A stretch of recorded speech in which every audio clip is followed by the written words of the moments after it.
the Samsung Galaxy S10 Plus in 2025. Now you can see, I want to make this very clear before we start. My S10 Plus is in, some might say, fair condition, mint condition. Yeah, it's not doing so hot. So you can see completely shattered back and shattered front with a green spot going through here. But it still works, you can see. So it's still working. So just want to point that out there, that it's a little bit beat up. But this phone came out all the way in 2019. And I want to point another thing out. I have a OnePlus icon pack with a custom launcher on here because I love OnePlus icon pack. Look at how nice. I might actually buy a OnePlus phone. I'm actually looking at one right now.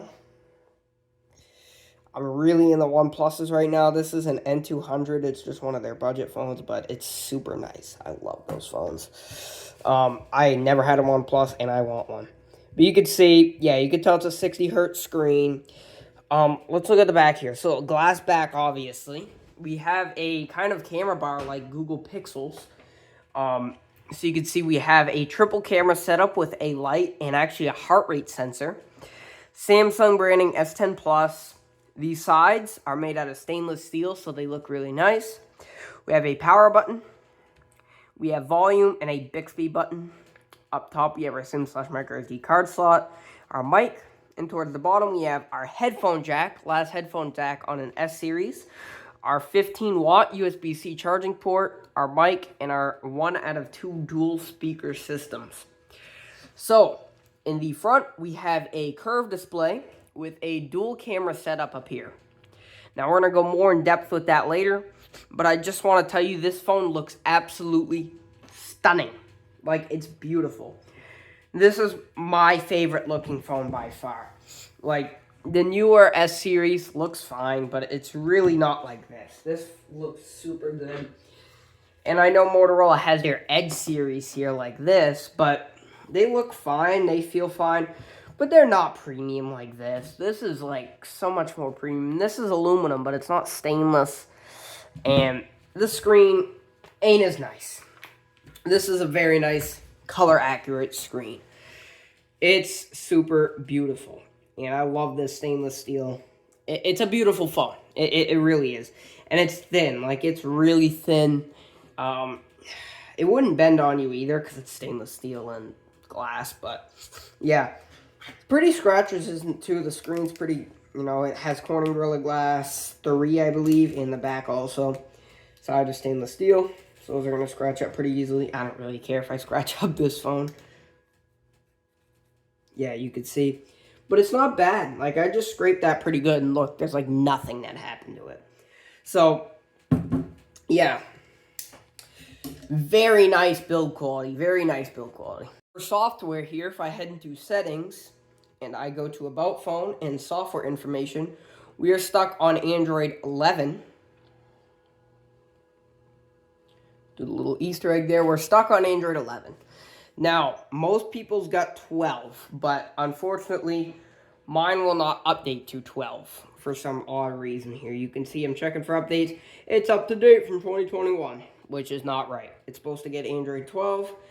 This is a Spectrum model, but it's unlocked, so maybe Spectrum shut off their servers for the Galaxy S10 Plus or something weird like that, but yeah, that's unfortunate. But I believe it is unlocked. But I could be very wrong on that. SIM card status.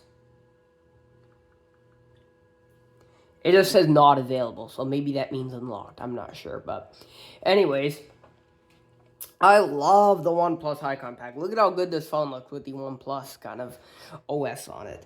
But anyways, I think I get the I get the OnePlus kind of style volume too. But anyways, very nice phone. Let's go into device info. You can see Galaxy S10 Plus here. We're running a Snapdragon 855 chipset with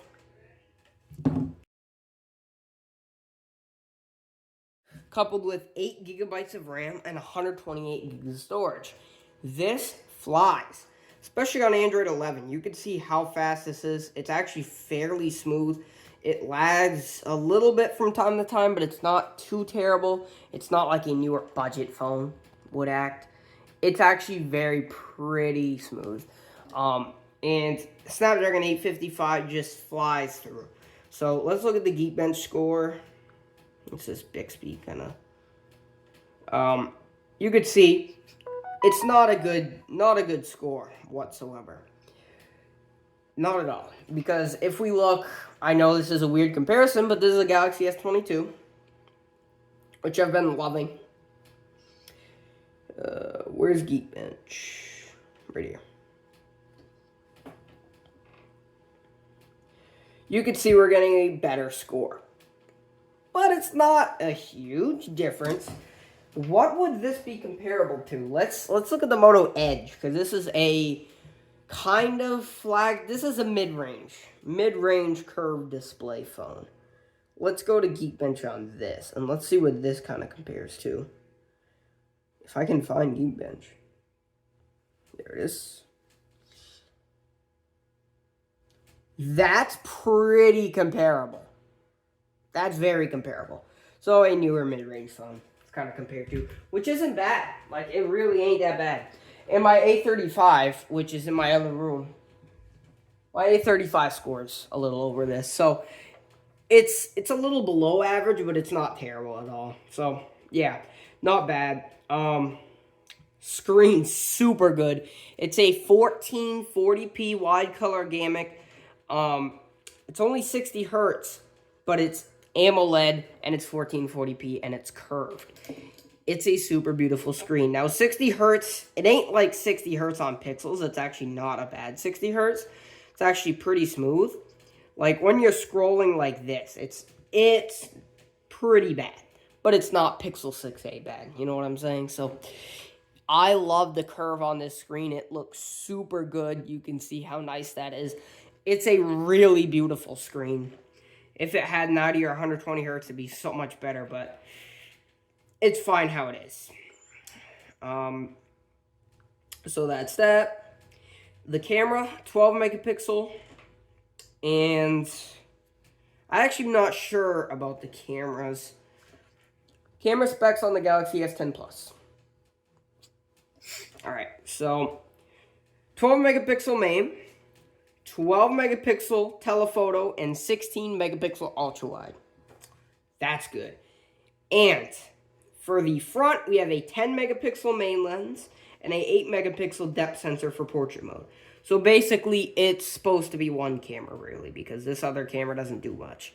But the camera app here, you are getting a great camera setup. Let's see the front here. So you do have your group selfie and single takes. So that's basically using the other camera. So see, that's the left one. Let's see what happens if we switch a photo.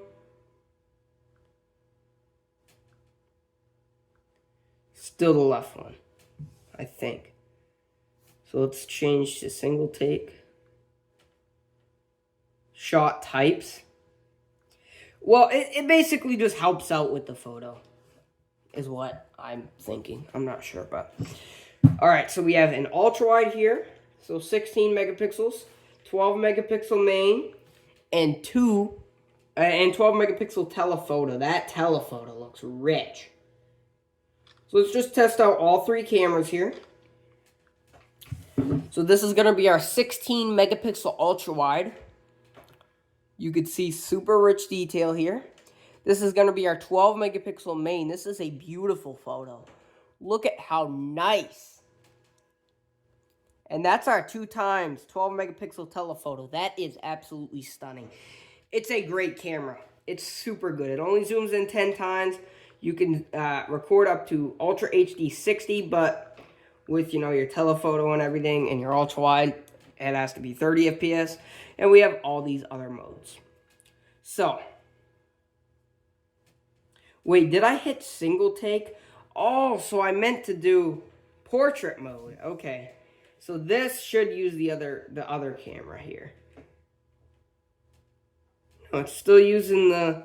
Oh, so it is doing something because it says too dark. And if I let go, it's ready. So if I cover that depth sensor, it says too dark. So yeah, it helps out with portrait mode. But this is the Galaxy S10 Plus in 2025. Would I recommend it? 100%.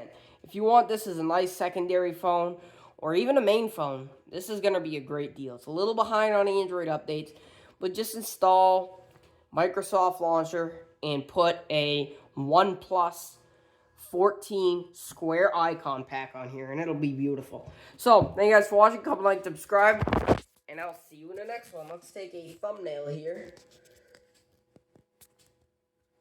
Okay. So let's focus on this phone here. Boom.